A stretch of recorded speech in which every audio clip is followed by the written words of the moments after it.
Hey everyone, Off the Mic Sports Network here. We're going to talk WNBA and not so much Caitlin Clark because I know that a lot of people in the world have really tuned out the WNBA because Caitlin Clark's no longer playing and they think everybody's against Caitlin Clark, even though Caitlin Clark doesn't like playing the victim.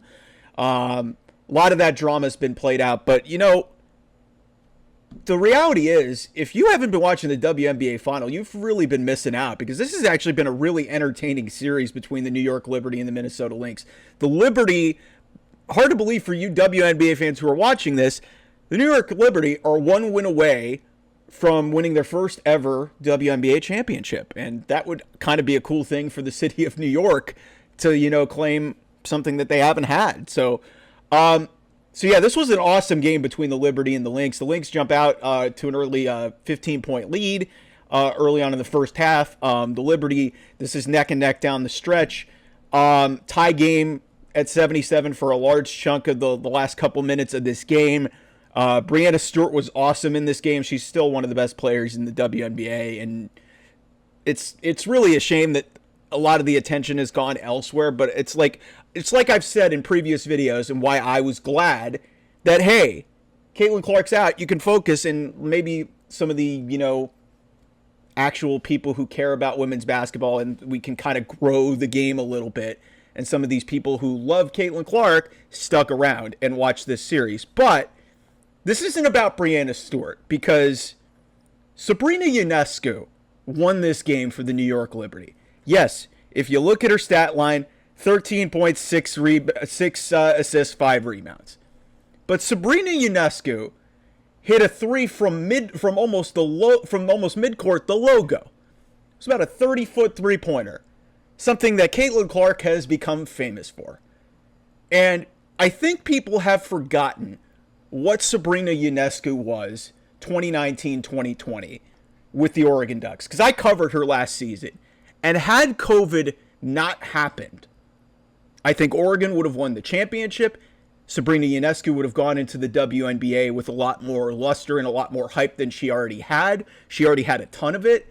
And then her first season in the WNBA was in a bubble, and she hurt her ankle like 4 games in and was out of it. So to see her get this game-winning shot, and basically call a game with 1 second left in this ball game.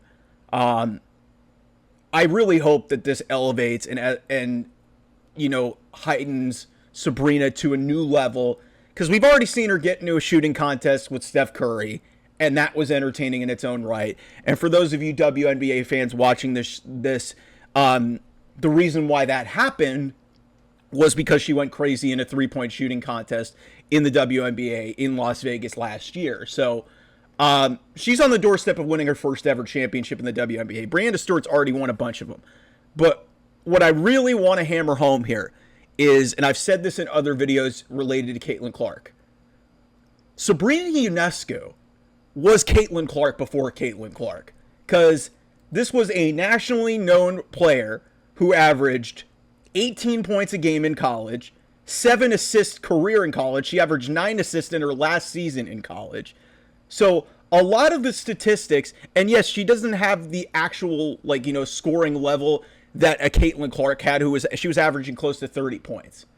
And yes, Caitlin Clark was going to probably boom to whatever she was. But Sabrina Ionescu was at a level in this college game, and then getting to the WNBA. Had COVID not stepped in the way, we would have been talking about Sabrina Ionescu even more than we are now. And people need to recognize that logo 3 had been there for a long time. And she was passing the ball, and she was electrifying crowds in Eugene, Oregon. And doing that on a regular basis. Like I said, 18 points a game, averaging, she was close to an automatic triple-double, much like what Caitlin Clark is right now. But because Caitlin Clark did it post-COVID, she was shooting a bunch of threes. She was averaging close to 30 points a game. She broke the scoring record. Sabrina's game was a little bit different than what wasn't as based around the scoring aspect of what Caitlin Clark was doing. And Caitlin Clark obviously, broke Kelsey Plum's scoring record. And Kelsey Plum has won multiple WNBA championships with the Las Vegas Aces. But really, the point of this video is y'all got to watch women's basketball. And if you really want to grow the game, you've got to rally around people like a Sabrina Ionescu. And Sabrina should be a much bigger star considering she is playing in New York City.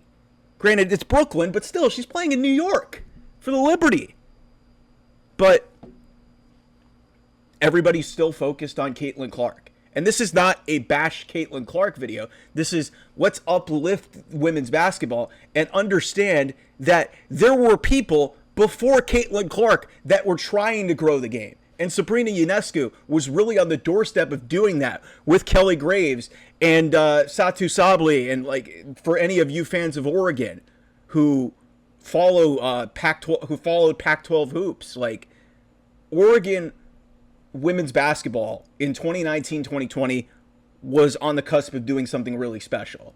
And yes, I understand Iowa women's basketball back-to-back seasons did something. Megan Gustafson, by the way, if y'all paid attention to Iowa women's basketball before Caitlin Clark was there, Megan Gustafson was very great too.